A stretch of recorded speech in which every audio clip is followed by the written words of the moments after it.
Okay, so let me welcome everyone once again for today's webinar.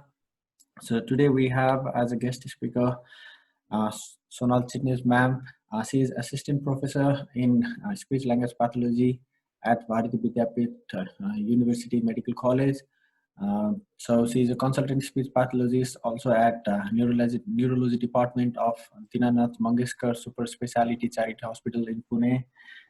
She is also active volunteer and advisor of Aphasia and Stroke Association of India and Epilepsy Foundation in India. She has experience of over 12 years of uh, working in the field of speech and hearing. So her area of interest is aphasiology and cognitive neuroscience, neurorehabilitation, stroke, epilepsy, dementia, MCI education, and humanities in medical and allied health education and patient advocacies. So she has been honored with the major achievements as well, like Young Investors Award was awarded at World Stroke Congress in October 2016, which was held in Hyderabad. She also received Sant Kavi Kurdas Award in May 2015, which was in ICSQC, held by government of Mauritius. She also got IN travel grant for attending training on brain dissection and application of language and cognition in Neurolab, Marquette University in Wisconsin. That was in 2016 as well. She is also expert. She is also an expert group Aphasia IM member. She is also coordinator of SIG Clinical Aphasiology Indian Speech and Hearing Association Group. She is a member of Indian Speech and Hearing Association Group, IAN, WFNR, IFNR, NFOST, and NSPI in Pune. So she has lots of invited lectures, publications as well. So she has altogether 20 invited lectures. She has publications in various journals, presentation in 25 national and international forums. We are really privileged to have you as a guest speaker, ma'am, for today's presentation. If you can kindly share your screen and we can move ahead.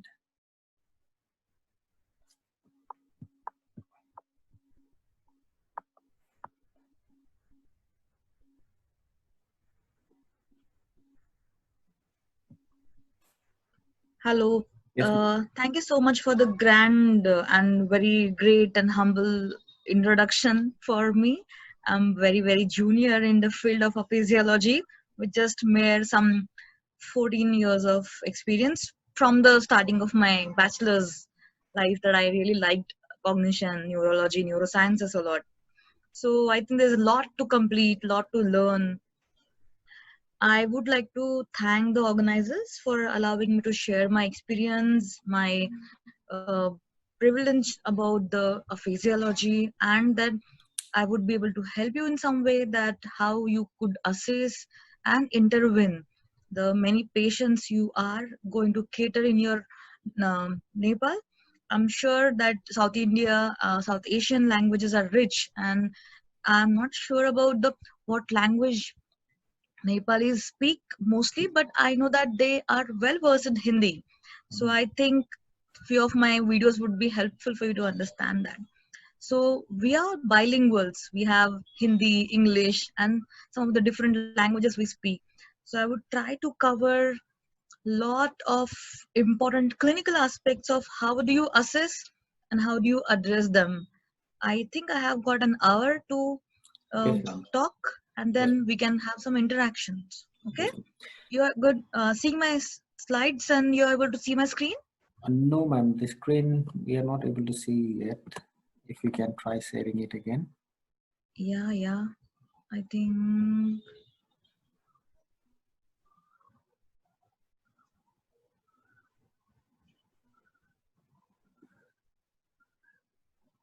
Okay, let me just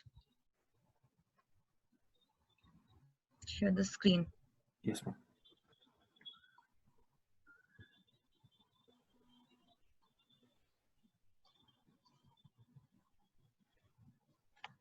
Yeah, we can see your screen, ma'am.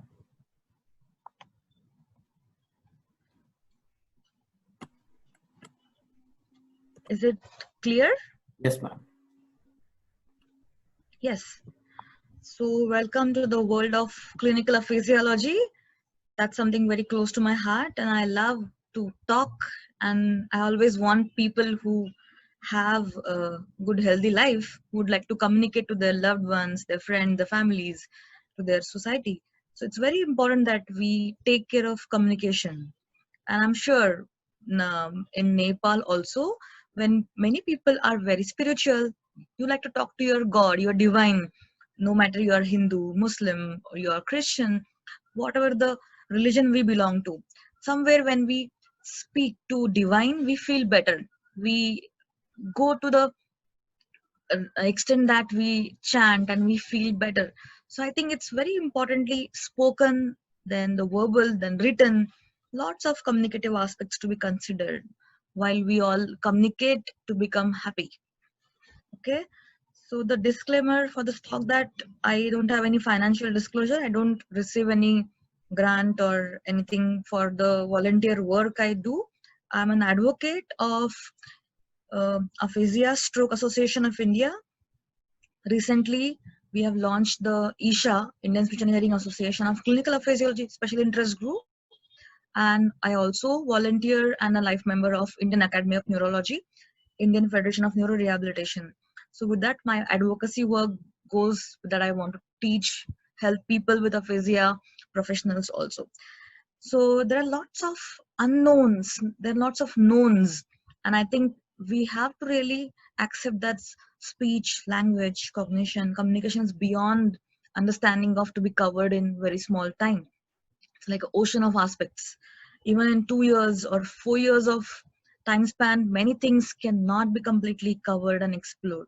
So it's a kind of an ocean of speech, language, and clinical aphasiology encompasses that.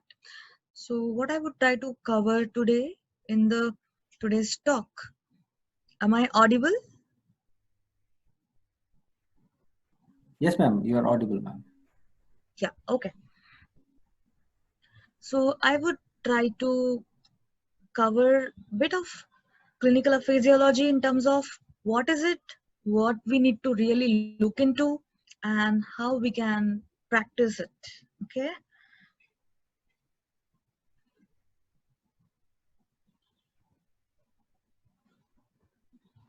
So we all know what is aphasia. It's a multimodality disturbance of speech where the actual speech execution gets affected. Language, in terms of form, content, and use of language when we use it to communicate. And some part of memory do get affected in aphasia because verbal cognition is very important and memory is very, very important when it comes to semantic memory and phonological memory, where we repeat quickly, when we name an object, when we form a sentence, verbs and nouns we have to coin. So that's where the memory comes in picture. So post-acquired brain injury, when someone has difficulty in speaking, linguistically formulating or reading, writing, then it is called aphasia. Okay, there are principal etiologies of aphasia, like focal traumatic brain injury can importantly cause aphasia. Then degenerative disorders have influentially language affected. Then post-eloquent cortex tumor in the brain, like frontal lobe, temporal lobe, parietal lobe tumors in the dominant hemisphere can cause language and cognitive disturbances. Meningitis to the eloquent cortex affecting the language can be manifested as aphasia. So there are lots of different principal etiologies one has to understand. However, stroke remains an important etiology of aphasia. So let's see the clinical aphasiology spectrum. We have to understand the aphasia and neurocommunication disorder are vast, and one has to understand the neurobiological spectrum encompassing the language and cognitive communicative sciences. So it is important that we know the language.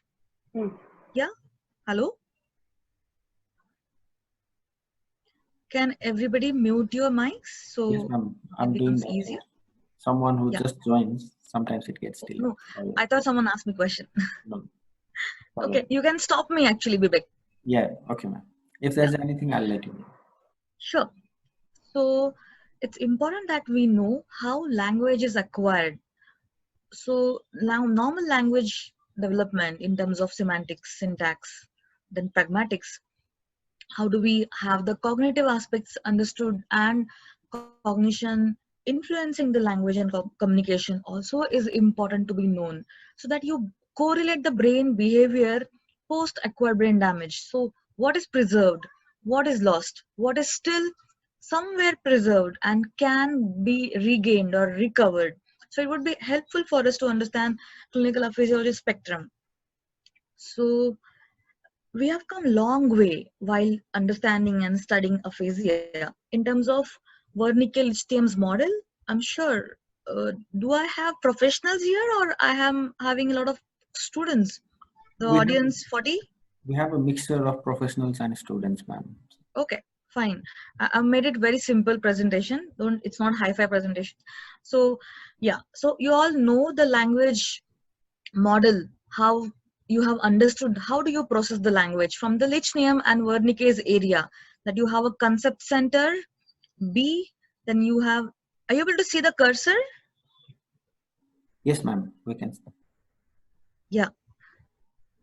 So the concept center, then auditory input, then the importantly your output area, motoric area, and here is your writing, and here it's your reading area.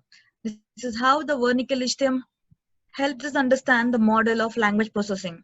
And then they postulated in 1800s that if there is a brain damage with the root where you have auditory input and the comprehension affected, it could lead to fluent aphasia. If there is a concept center, Broca and Wernicke, all three are impaired, and it could be a global aphasia. If there is just arcuate fasciculus, which we call it today, or the area which connects the auditory input, that's Wernicke, and motor output, that's a Broca's complex area, then there would be more of conduction like symptoms. And you all know the basic Broca and Wernicke's aphasia. Then from the 1800s, we moved today to the Connectome model, where we have structural MRI, functional MRI, then PET scan, tractography, and the connectome helping us understand the region of interest, ROI, that what happens when we read, which area in the brain leads, what happens when we write, when I write the verb, when I write the noun, when I speak the noun, when I name the verb. So which are the part of brain involved? So those are importantly are imaging, neuroimaging techniques, and across the world people have been studying different techniques of imaging to understand how someone has an aphasia and has been evolving, recovering versus one who is not recovering. So prediction of language in aphasiology and communicative success is lot today has been identified with imaging techniques. You all can refer to a great research and a paper by Anatomy Revised of Aphasia by Julius Friedrichsen Group. So it is free of cost available in the journal Brain. So you can go and have a look at dual stream model, which is helping you to understand what are the major language areas in the brain, how we understand, speak, and how are the networks in pathways in recovery.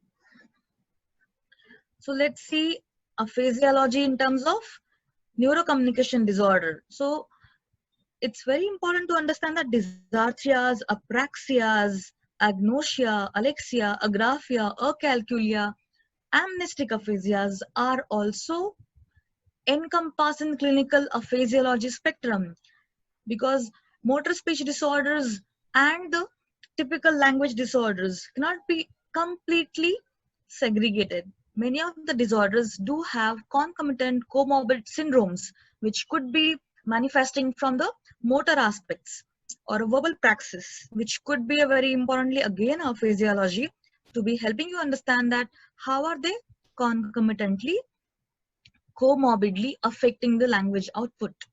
Okay, so there is a high incidence of aphasia and neurocommunication disorder post stroke. Then you have a traumatic brain injuries, road traffic accidents, importantly when we see in India. I'm hopeful the Nepalis are well mannered in traffic sense. and then to going to have a lesser traumatic brain injury than the Indian population. When I come from Pune and I see it's just post-COVID, people have come back on the road and they're still horrible. They care less their brains, I feel. Going back to the presentation, neoplasm or brain tumors are also very important to be considered, as a few children, adolescents, and adults who represent the glioblastomas or high grade tumors of eloquent cortex may present with aphasia, and where the pre-surgical tumor wouldn't be so much causing aphasia, but post-surgically when the tumor has been excised, the pathways gets altered and we get to see the aphasic disturbances. And later when person has to undergo the radiation, the chemotherapy, slowly the patient may deteriorate in terms of language and communication. That's very important that you have to understand incidence prevalence and how do you address those neurocommunication aspects. So 1 in 1,000 is what some paper have written the incidence of aphasia in a month. Okay, I don't think so. It is actually a correct statistics. Now, if 1,000 people have stroke every day in a country, and I'm sure if there is a mild anomia also, it is also an aphasia. It's a nominal aphasia. So it is not much somewhere statistically uh, written and published that how many people have aphasia, how many have mild aphasia, how many recover, how many have moderate aphasia, and how many recover, and how many have severe aphasia and they never recover, or what extent they become better and go back to their work. Now, I'm sure all of us are talking healthy reading, writing. None of us want even in 10 years or 20 years to have an aphasia. So I'm sure even a person who at 70 wants to communicate. So what are chances of him or her to recover completely with your therapy you're providing? So it is important for a physiologist to understand the aphasia, morbidity, long-term morbidity, disability with respect to communication for a farmer, for a doctor, for a retired teacher, for a homemaker, for a storyteller, or for a person who is very, very chirpy, socially active, versus a person who is calm but speaks to only few people. So I'm sure it's very important that we understand aphasia and communication burden. It's very alarming that nowadays people have been getting a lot of stroke at very younger age, and the communication has still not been assessed and addressed adequately. There's so much can be done. So Professor Pauranik, he's a well-known aphasiologist, neurologist in India, and he's done great work in aphasia. So one of his talk, he says, there's so much can be done and it's denied because we don't have time at our busy clinics, or either we don't have test material to test the person, either we don't have patient coming to us, either the family doesn't respond. So there are lots of constraint. We are poor population, developing countries, so we don't have insured population. So there are lots of constraint. Now in current COVID, people are scared to go to the doctor, then forget about speech language therapy. So there is so much can be done or could be facilitated, but is denied with different factors. So it is important that we know the aphasia beyond language in terms of memory, executive functions, visual spatial perception, and the short-term and long-term memory with respect to execution, with reading, writing, understanding, speaking, so that we help person who is a bilingual, like you and me, who speak a mother tongue, then a Hindi or English or any other language you are exposed to or you are talking in your neighborhood. So it's important that we understand the brain and the brain different substrates, what it is providing and what part of brain is damaged post stroke or etiology, up to what extent, and what is the preserved function. Okay, so it is important that you know the neurobiology of language and organizing principles. So Professor Bhatnagar, my mentor, he has given a great principles regulating brain functions in his book called Neuroscience for Communicative Sciences. So it is important that we understand the functional network of language and communication and how neuroplasticity, when we use it, we learn it, and then we acquire the language. When it is damaged, a brain is damaged, then it is lost. at what level it is lost, at what level it is practiced and regained. So there are aspects that one should know the brain behavior before we deal with aphasiology. Okay, so my favorite slide is this, where I always try to address the gathering in terms of what to screen and how do you assess and how do you address neurocognitive communication disorders. Aphasiology encompasses speech, language, cognition, memory, executive functions. So one has to understand that speak the um see the patient holistically. As a speech pathologist, you are entitled to understand, assess and address not only just communication but for safe swallowing also. When you are interested in safe swallowing, you have to even cater the needs of communication also, so it goes hand in hand. Okay, so communication and safe swallowing, and when you have to have the safe swallowing or your happy meal, your favorite meal, you have to communicate. So I'm sure communication matters. So first, what you see in aphasiology in terms of assessment screening, you screen patient is alert or not, is he or she oriented. So one has to know the basic cognitive screening tools like Montreal Cognitive Assessment, MOCA. It's free of cost, in available in Hindi, English, in different Indian languages and Western population also. I'm sure it would be available in one of the Nepali language also. If one has not got, you can contact me, I can help you if you want to have some test to be validated in your own language. Next, after you understand the patient's cognitive status, you will be able to understand, is the patient able to carry out a simple commands? So understanding, auditory comprehension at simple words, simple phrases. Sorry. Then in case he or she is not able to speak, that's a non-fluent aphasia. If she is able to speak in word level, is it fluent jargon? Is she able to speak in first language, second language, third language? At spoken level, written level, and gestures also matter. Based on your important findings, you can have the early intervention at the first session that provide the augmentative or alternative communication, picture communication board. Help the family, caregivers, that how do you communicate with the patient, that just because in a day or two or a month when he's come to you with some difficulty in speaking, reading, writing and communication, earlier he was not the same. So one has to understand his needs, communication needs, and then he should be communicated with dignity. So now communication and cognition for safe swallowing, we all need to understand that many of the patients, when they have stroke or head injury or dementia, if the cranial nerve dysfunction and the cognitive aspects impair your swallowing, do they understand how to say that no, I'm unable to swallow? If they are not able to say, while testing, open your mouth, please hold a bolus, do not gulp it, hold a bolus, and then when I say, then only you gulp.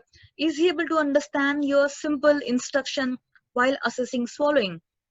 Is it intact or not? So cognitive status and communicative status do matter in your assessment of swallowing, and also safe swallowing care or management in terms of sensory cues, praxis, and when you give the maneuvers to the patient.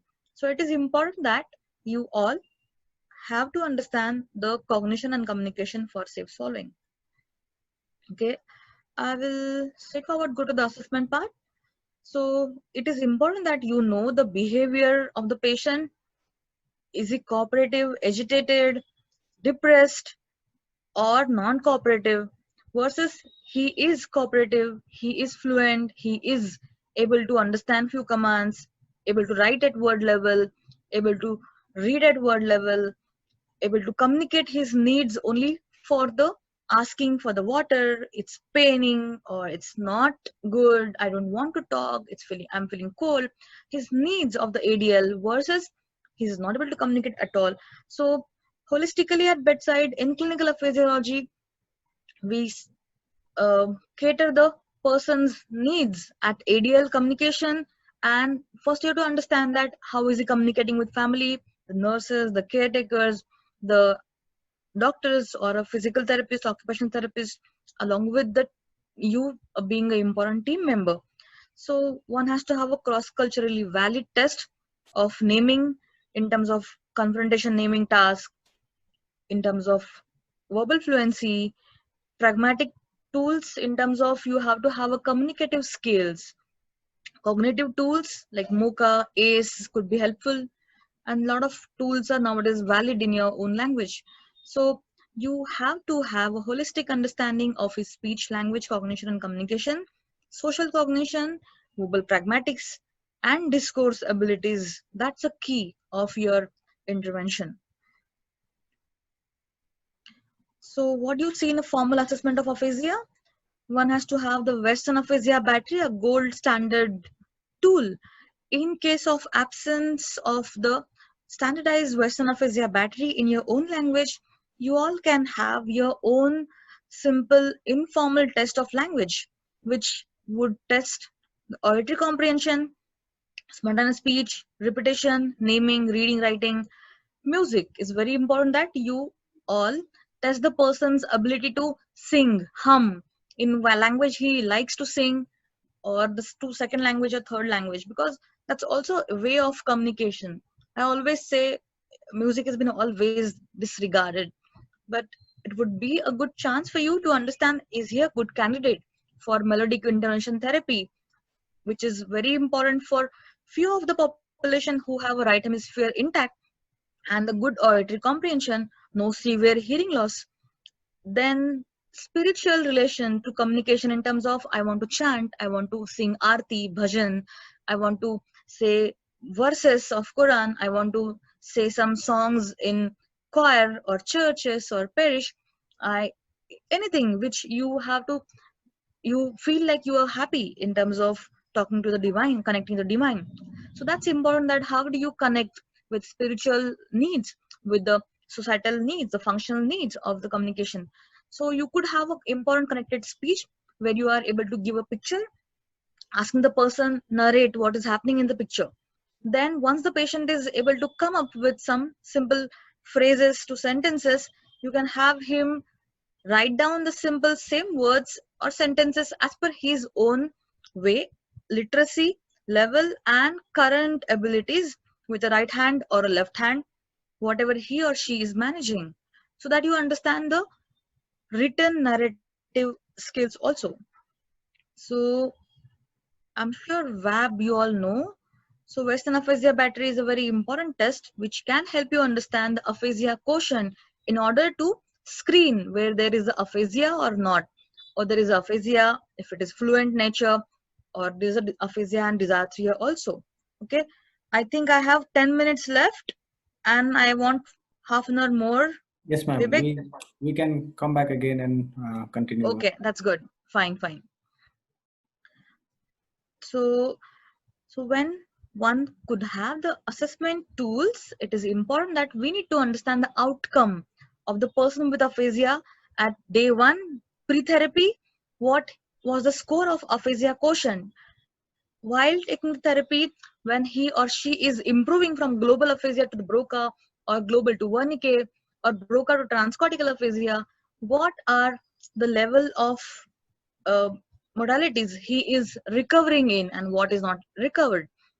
So VAB can be administered again in mid therapy or post therapy, and then that can help you understand the outcome of the person with aphasia and your effective, efficient way of therapeutic aspects. Okay, so I'm very sure you all know that how do you have the healthy linguistic or communicative diet maintained. Like since many years, all the SLPs are nowadays asked that you should be testing and interviewing the any client who is bilingual in both languages or more languages. It would be helpful because you are altering, stimulating more pathways in the brain, and that way you can get the better communication outcome.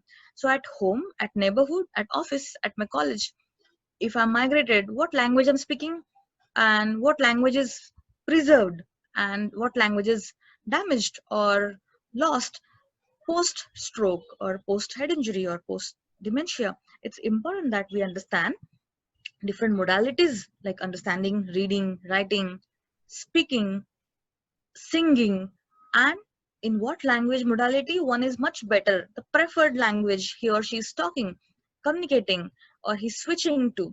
And that could be helpful for us to even make a better intervention tool. Okay, so we need to have that. We can't have the two vabs in one person where he's a bilingual, a typical Hindi English speaking person. So I can't say, oh, he's come to me, let me do Hindi vab and let me do English vab. So it's important that we may have the short version of bilingual aphasia test, which could be helpful understanding comprehension, spontaneous speech, reading, writing, and calculation, so that you understand the patient's needs. Now there is a tool called camel and cactus test. It's similar to your pyramids and palm tree. I'm not sure if you're aware of this tool. I'll just show you what the tool is. I'll just stop sharing this and I'll share the screen differently. Okay. Can someone unmute and tell me what are you what are you seeing? Yes, ma'am. We can see some cakes, mangoes, jalebi, I think, and drumstick. Very good. So in India, if you know, the idli sambar is very favorite. South India, importantly. Yes. But if you go to North India also, we all love idli sambar. I don't know, in Nepal, do you eat idli sambar? Not regularly, but many people know about it. Oh, good for me. So when I show the drumstick and I ask the person with aphasia, he need not speak that what is the correct answer which goes with the drumstick. So even if it's a person with global aphasia, I'm sure he should show the sambar, where I need not talk to him, I need not tell him what it is, what not. So it becomes a simple non-verbal tool of understanding his preserved semantics. Now our tools are very heavily relying on language. And the person with global aphasia, he cannot understand your verbal language. We take him sometimes that he's severely challenged. Now, if the many SLPs who are not into aphasia have trouble understanding the level of cognition, how do you understand that he has other modalities preserved? This could be a best tool which you can adapt in your language based on the uh, different targets and different output. Like this is the cat, which is target. So first 3 to 4 instances, the clinician can condition the patient, and then later he can only point the correct picture. So you show the target and then say what goes with it. So I'm sure all of you will answer the rat. Next is chair. So what goes with the chair? So I'm sure chair will not be fitting near the bed or the cylinder or the cupboard. A sane brain will say importantly chair and table, which goes a kind of word association. And later you can see the person with aphasia may enjoy this test, that you are not asking him to talk, read, name, repeat, because more and more you ask him verbally to talk, he feels fatigue and then they give up. So you can have a mix of non-verbal task and a verbal task. So this could be helpful. And later you can ask him, okay, could you please name, could you please write down? And later you can even ask him to sort out, match. It could be helpful. And later you take out the conditioning, no priming, no cueing, let him answer. So the Devi Ma ka Vahan kaun hai? So I'm sure people will all answer well. In terms of people who are Hindu, would be knowing that okay, this is the festival in Gujarat, or it is a festival of Calcutta, it is a festival in Maharashtra, everywhere it is celebrated. But in case we are providing the names of the state or the typical dishes, it would be helpful for the person with aphasia who was a teacher or who was earlier a sane literate person, may not have trouble understanding where it belongs to. So you see the tiger, so I'm sure it is easier to belong to the India. So that was what is a national animal category. So national bird, national fruit. So it could be extended in your own language. And you can have a Nepali test of camel and cactus test, which is a importantly word association task. And I'm sure this is a new for many, and it's actually new to test. It's just 4 to 5 years it has come. So you can do this task in person with aphasia, and you can help the patient even recover with the he is pointing well, then he's naming well, and he's writing, he's recalling. So preferably who eats the bananas, so it's easier that monkeys will come and pick.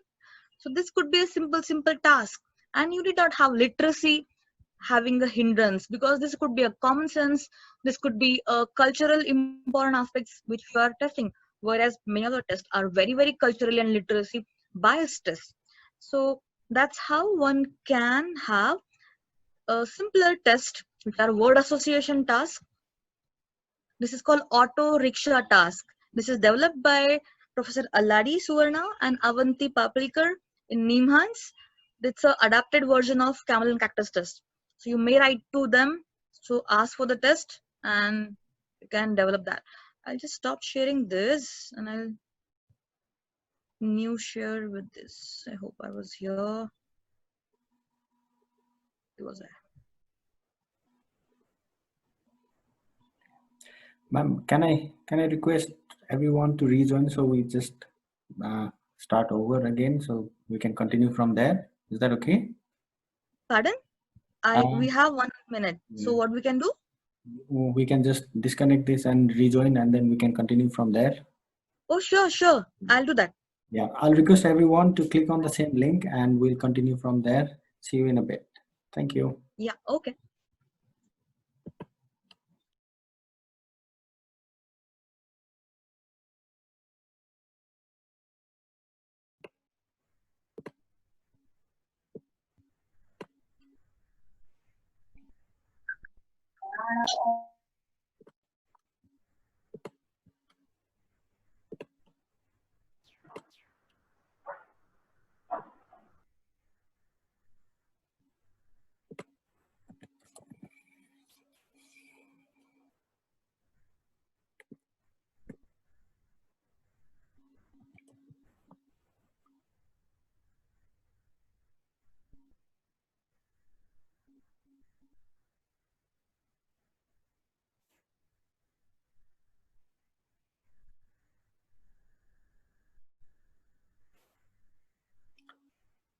Welcome back again, everyone. We are waiting for our speaker to join, and as soon as he joins, we'll continue with the presentation. Thank you for coming back again.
We're still waiting for Sonal ma'am to join, and just bear with us. Thank you.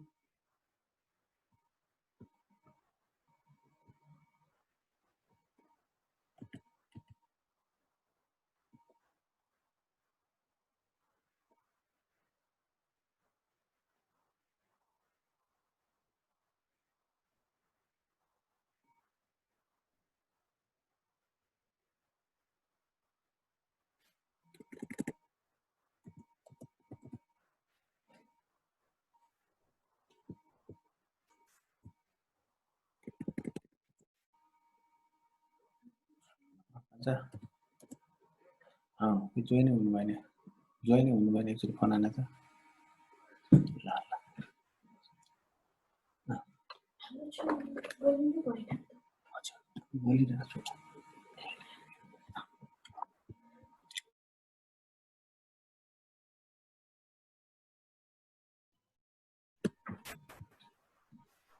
Ma'am, can you hear me?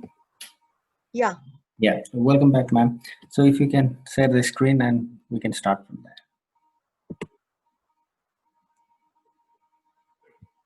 sharing the screen. Yes, ma'am. You'll have to make me host or something because you have Uh, disabled. yeah, I'll do that, ma'am. Sorry. It's okay. Yes, ma'am. Now you are the host, ma'am. Thank you. I can record it and send it to you. Okay. Okay, ma'am.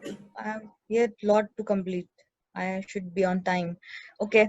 Let's get back to the presentation. We're discussing about the bilingual aspects, bilingualism, and the culturally sensitive tools which are not verbally reliant. So you could have a non-verbal tool of semantic association like auto rickshaw task, and where you can help the patient whether he or she is able to understand, point, and then understand the level of his semantic nonverbal abilities, which could help you understand what are the goals of intervention. Okay, good cognition, preserved cognition could surely aid in a better recovery. A person who has nonverbal cognition also affected with aphasia would have a poorer recovery. So it is important that we have test of aphasia like camel and cactus or pyramids and palm tree. Now, all of you can go internet and check. There's a test called a checklist called cognitive communicative acquired brain injury checklist. So it can help you understand very easily the level of auditory comprehension, the reading, writing, social communication, and memory, and see that how it could be helpful in your periodic assessment in therapy and making the efficacy and efficiency of your therapy techniques task you are designing or preparing or choosing for your patient. Obviously, it's important that we do test the person with aphasia at functional communication profile level, that his activities of daily living of communicative level also to be checked, and accordingly we can have the holistic understanding of his speech, language, cognition, communication, and language modalities. Okay, so going back to the aphasia screening and diagnosis, it's important that we know that how do we screen aphasia later to understand the comprehension.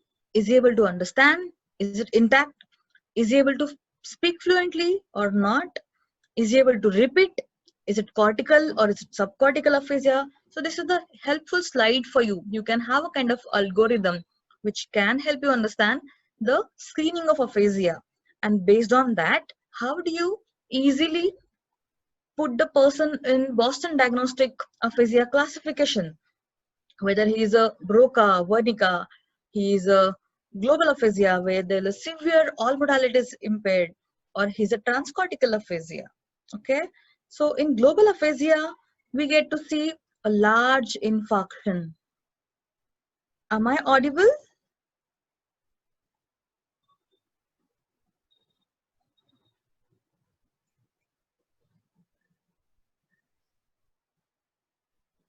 Yeah, thanks. So if you see, this is your Broca's, this is your Wernicke's here, and there's a large infarction causing global aphasia. So where the person cannot understand, cannot speak, cannot repeat, read, write. So he's a global aphasia. One who has a global infarction but could have majority of Broca's picture versus one who is a person on the Western aphasia bacteria Broca's but repeating few words, familiar phrases, he is going to transcortical aphasia. It's important that you need to understand the brain, the scans in terms of Broca, Wernicke, arcuate fasciculus, parietal temporal junction, and the person's handedness. So this is your importantly a Wernicke's picture scan. Okay, so it is helpful that we know the neural basis of aphasia if it is a child who is come to you post a pediatric stroke patient, and how he or she will have a cerebral reorganization of language post therapy in aphasia, and the language gets shifted to the other hemisphere completely, or bilaterally it gets shifted, versus a person who is adult, young adult, and having aphasia. So what is the dominant hemisphere, which part of brain takes up the language, how can you understand the etiology specific clinical picture, and the vasculature in aphasia, glucose metabolism, synaptic connection, the rewiring of the brain, and the association pathways of reading to writing and reading writing to calculation, then that would be helpful in your spoken language, spoken communication. And what are dissociated networks, that could be helpful for your predicting outcome in aphasia. So that would be understanding aphasia with a neural basis, a neurobiological perspective. So you should be understanding the motor and sensory impairment and integration in aphasia, comprehension, fluency, and the praxis. Okay. So in Indian scenario, what is your important role, your scope of practice? You should know in Nepal if it is not happening at the inpatient wards. Even in India also, I had struggled getting a job and the important role in acute care, because earlier people will only know that you are a speech therapist, not even pathologist. So you have to say, what are you? Speech language pathologist. So you are a communicative speech swallowing specialist, and you have a good role at acute care in different uh, medicine or neurology, neurosurgery, cardiology, psychiatry. Patients do require your services. So knowing role in aphasiology, SLP is to be involved in an interdisciplinary team. Okay, so one has to understand that you are to evaluate person pre-surgically, then post-surgically. You are to evaluate person's cognitive level, linguistic level, and outcome measurement of surgery, outcome measurement of medical intervention, so that how he or she is going back to work. That's very important part of SLP. So you play important role in cognitive communication disorder, clinical aphasiology, in terms of assessment, treatment, prevention, education, advocacy, as a case manager in the patient who is not going to improve, but he's going to deteriorate. So earlier it could be early progressive aphasia, which is early temporal dementia, frontal dementia, or a frontotemporal dementia, or an Alzheimer's variant. And then day by day, he's deteriorating, so his needs are different, so you might have to change the different specific intervention strategies and manage his behavior, language, communication, and swallowing. So that's how the role of SLP in aphasiology has to be understood. Okay, so when you don't have a standardized tool, I always say, be a good listener, have a very good eyes, have a patient listener, and empathetic, great brain and mind, which can help you become a very good clinician. Listen to the patient's family members, what they narrate, how he or she is good. So always don't say what he doesn't know. What he knows or she knows, what he is able to communicate, could be helpful for you to get a better intervention strategies, get moving, and you can achieve a better communicative status in terms of his ADL, in terms of his likes and dislikes. Okay, so current treatment approaches require quality of life assessment with the personal facts, identification, ADL, body function, environmental barriers to be understood in order to have a physiology better outcome. So you have to evaluate dysarthria, apraxia, aphasia, and cognitive communication, then adequately have the address this, importantly retrain the brain, rehabilitate the brain in terms of choosing the traditionally involved methods and techniques, or the recent advances in cognitive communication behavior. Okay, so best practices, I discussed this in detail.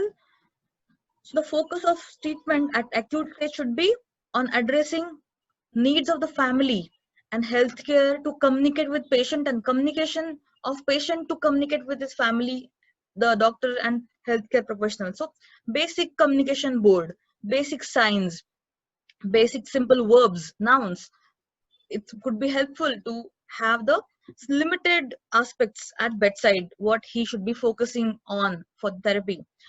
If it's a lesion phase or a chronic phase, you might have to work on L1, L2, and the patient could be given a, as much as possible, your WAB scores and your communicative scores based intervention, which could be revolving with the quality of life and his ICF based. What is handicapping him?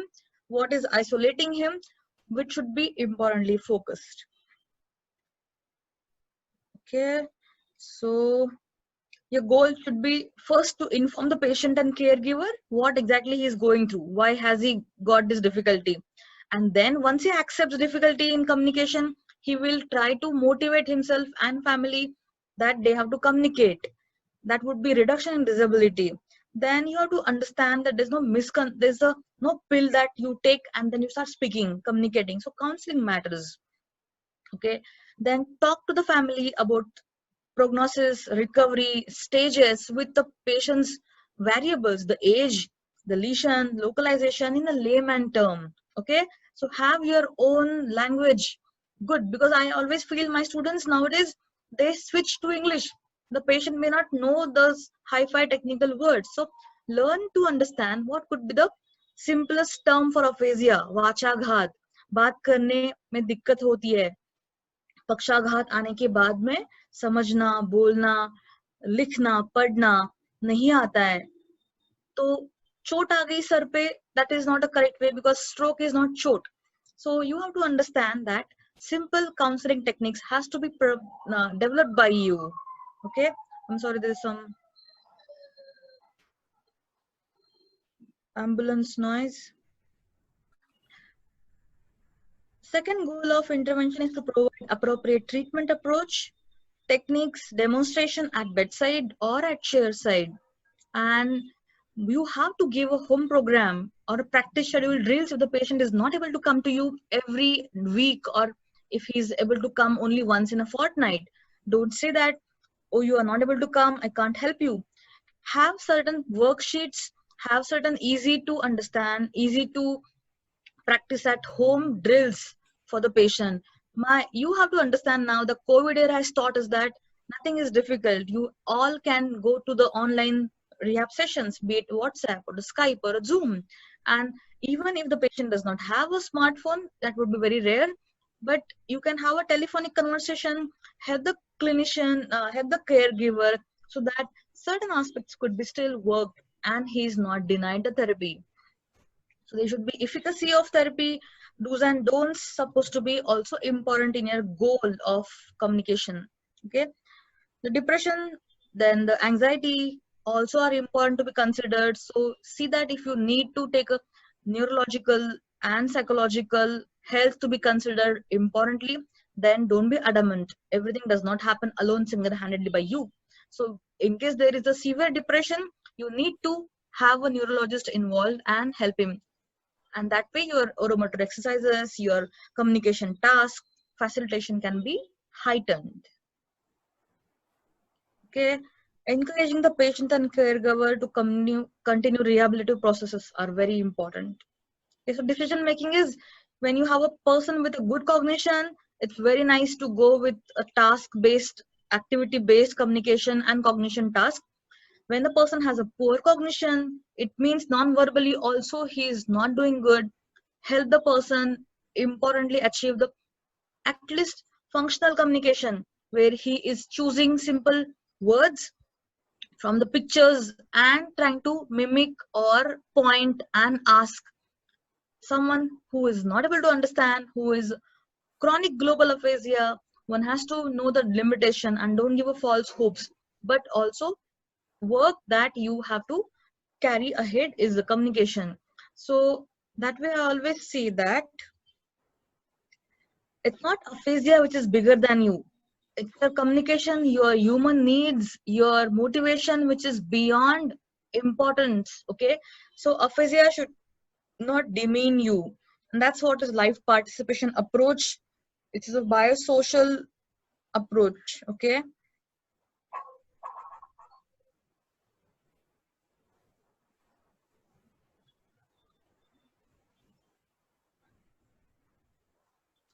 yeah. So the language, communication, and cognition domains to work are your attention, facilitate adequate attention, facilitate verbal, non-verbal executive functions, working memory. That would be helpful in improving the lexical retrieval.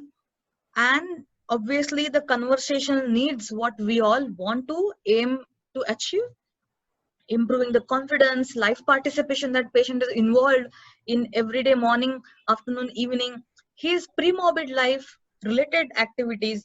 Not necessary it has to be always work related. At home, how he or she was maintaining his life, that could be going back, that he will be not isolated but he will be involved in the activities, that having a tea together, going to movie, going to the cinema theater, to the simple or a recreational task, or even a hotel, and then have the person communicate, do not have him isolation. So that could be also an important role you could try to work on. And what are the do's and don'ts? So from the scratch you have to tick and set the goals. It could be helpful that you read the simple story, a poem to the patient, you sing to the patient, and see that how could you get the money is very important, that so you can give the task like coin and the notes. We all have seen that person who cannot calculate, give him some notes and then he is able to really happily come up with giving the 5 rupees note, 10 rupees note, well better than the task where 10 minus 5 he is just failing. So it could be a lot with the familiarity, the situation, and the pre-morbid likes, dislikes, and the importantly occurrence. Okay, so you have different approaches in aphasia rehabilitation. Okay, so there are impairment approaches where you have a linguistic modalities to be considered, and there are different neuropsychological based approaches which have uh, therapy for auditory comprehension, naming, reading, writing considered along with communication, versus pragmatic approaches where the communication based task like a picture exchange system, then you have a simple task where you point, then you make a simple picture communication board and give to the person. This could be a functional approaches or communicative based approaches. You have social approaches, and the best approach is LPPA, which is a biopsychosocial approach where you have ICF based task where the impairment at word retrieval or a reading or a writing is considered, and accordingly you are helping the person achieve the ADL communication. And IPA LPPA does not say you that don't use this technique or that technique. It simply helps you understand that, help him live as normal as possible life to communicate in the surrounding of his family where he or she is living today, and that his needs are met. Okay, so those are importantly backed by the research, the impairment and functional intervention for aphasia, and they say having it all would help. So it's important that the both approaches can be clubbed so that the person can have a multifacilitated person-centered approach. Okay, so there's evidence that the both traditional and innovative approaches need to be evaluated, and evidence-based medicine says that there is a high intensity speech language therapy in acute and subacute stages. They would have a better help, better recovery. And even some person who is not a SLP but he's a trained, that could help getting the better recovery. So you have to have Indianized protocol, Nepali protocol, or Asian protocols in order to understand what is working better in our population, what are the tasks, what could be the therapy techniques. Okay, so let's talk about, yes. Does speech language cognition therapy work? Yes, it works. So someone who is a student here, it could be helpful for you to understand how do you recover.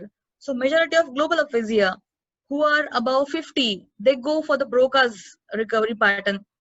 Majority of people who are 50 to 70, which we see in the patient, they might go to a person who is evolving into the Broca, but again not achieving a score like a Broca's. Many patients who we see are 70 to 75 or 80 plus are having poor recovery.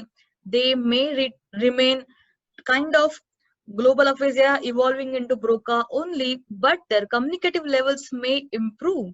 So it is important that we need to know the level of recovery, the pattern, and what therapy outcome you are able to get in the patient and help him communicate along with the, even if the aphasia scores are not greatly improving, how is his communication with his family day by day improving?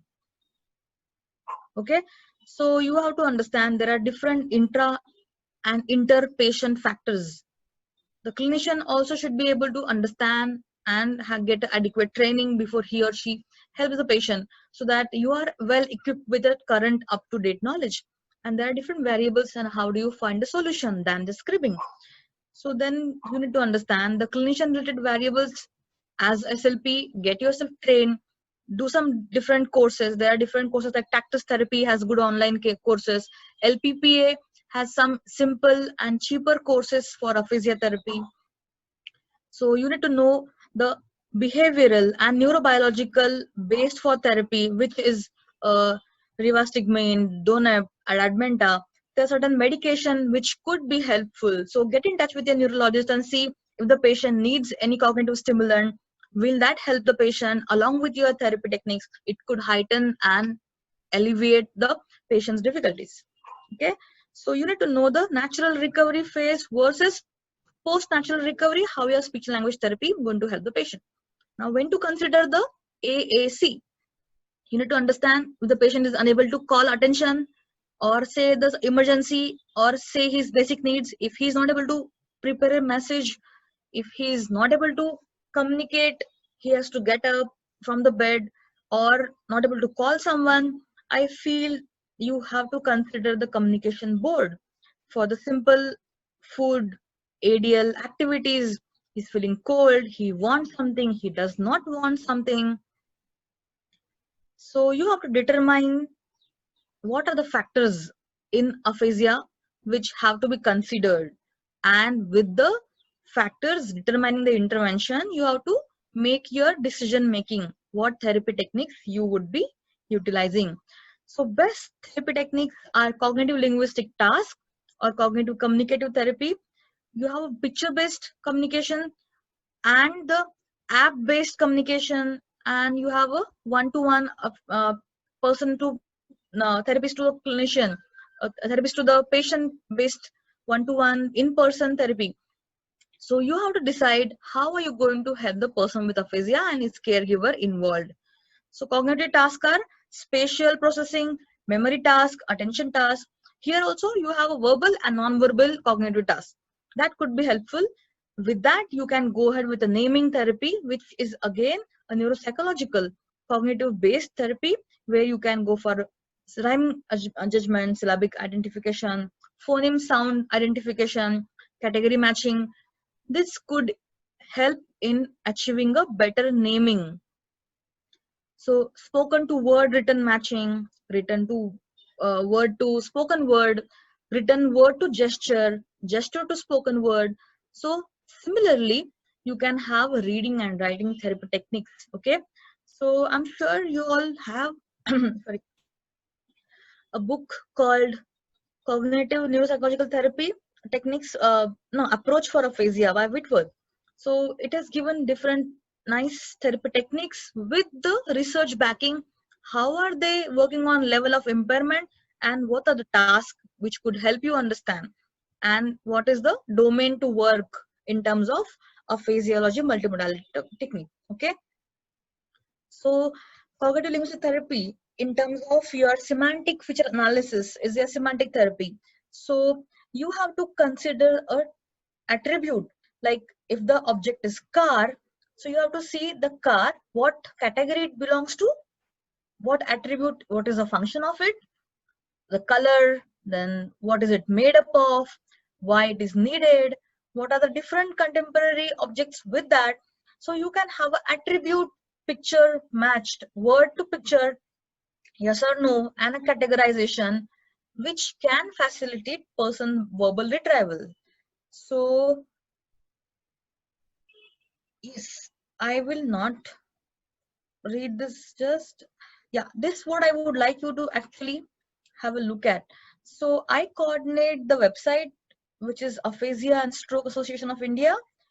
You have different languages material available about what is aphasia, what happens to person with aphasia, what is the concept behind different types, and difficulties a person can have with aphasia, comorbidities, then what families should do and what families should not do or avoid, whom to approach, where to get the resources.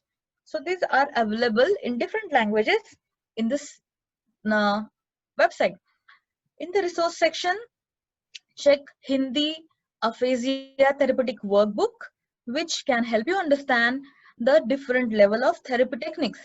Activities could be carried out with a patient. Okay, so this could really help a young clinician who want to step into aphasiology and who want to help the person they are seeing at bedside stroke wards or neurological neurosurgery wards. Okay, so it is important that while working with aphasia, intensity matters, regularity, practice, motivation is very important. You have to give cues, and that could be very helpful. Okay, how much time I have? Yes, ma'am, we have some more time. Yeah, please stop me if I'm going very fast. Yes, ma'am, So it's it's okay. important that we have to be kind, empath. Okay, so have a multimodality, cognitive communicative therapy, taking care of auditory comprehension, naming, reading, writing, gestures, singing, and that can be helpful. Have the person's morning, afternoon, evening schedule which premorbidly he liked, so that you can try to fix that he can have a tea like earlier in the passage with his family. He might ask for a call or video call with the family members and help him how he is somewhere not isolated but involved in task. This task could be done with the loved ones, and then you can see that somewhere the everyday use of object, the use of object with the use of verbal message, gestures, or the cues what you're supposed to be given could be formulated in your therapy. Like, this is a task where a specs goes with eyes, and then later you can ask him, okay, with eyes what goes, and slowly you are building a connection, you're building a participation in the communication. You can have the person with aphasia and his family involved in group therapy where two or three people with different aphasia conditions can come, they can exchange their emotional, their physical, their difficulties, pain they undergo, and that could be also connecting, that could be also helpful. So group therapy can matter, stroke support group can really help. If you don't have people coming together, you can have a Zoom meeting or a WhatsApp video call, which I really do, not just being COVID, but earlier also. And then they get to see that, okay, I'm not the alone who's suffering. There are many people along like me, but how is he coping? How is she coping? And then there would be much more need to communicate. And then the frustration will go. They might try to compensate for the different difficulties they are facing.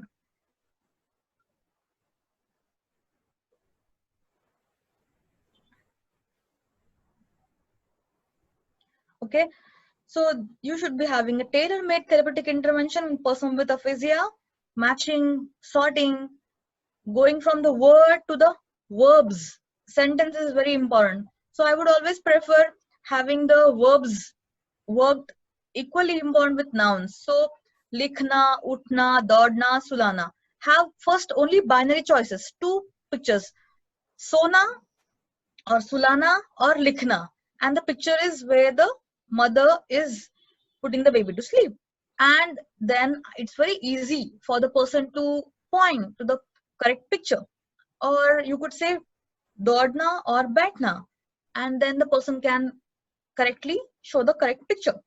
If you have more than 2 or 3 times correct picture been pointed, you can alter the stimuli, show him or her two pictures and the correct word.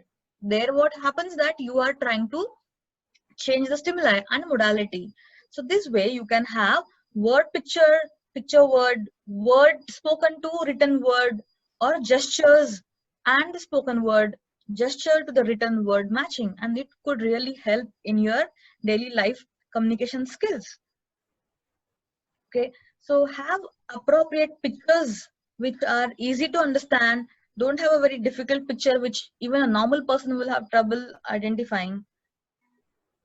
So lexical familiarity based task you can have, and see that it is important that you have intensive therapy, like every day at least half an hour morning and half an hour evening. You should do some exercises with the patient, and if the patient is unable to come to you 2 or 3 times a week, have the family schedule what task has to be done in morning, what task to be done over the app, what task could be done picture pencil task, and then involve him in singing, involve him in picture or TV serial watching. See that he's involved and not isolated in the one room. That would be really helpful. So understanding implication for a healthy aging, neuroplasticity, and the persons where you are to help him sing, help him write, help him gesture, and multimodality tasks would be helpful in neural repair and get much better outcome in aphasia. It's always a teamwork. So you can learn to assess, learn to adapt, change, enhance with subjective and objective method. That would be really helpful. Then go for interdisciplinary teamwork.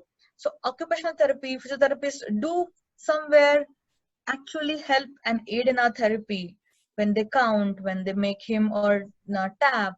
So it is always a teamwork. We have to complement each other and together we flourish. So it's important that we unmask different alternative pathways with the medication, surgery, and behavioral technique going hand in hand. But cognition communication takes time.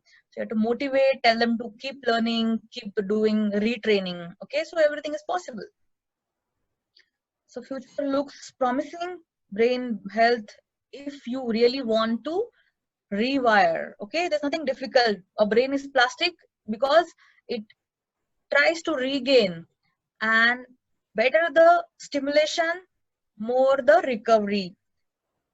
Emotional help really matters, so help the patient's family connect to him and help the patient communicate with the family and the friends also.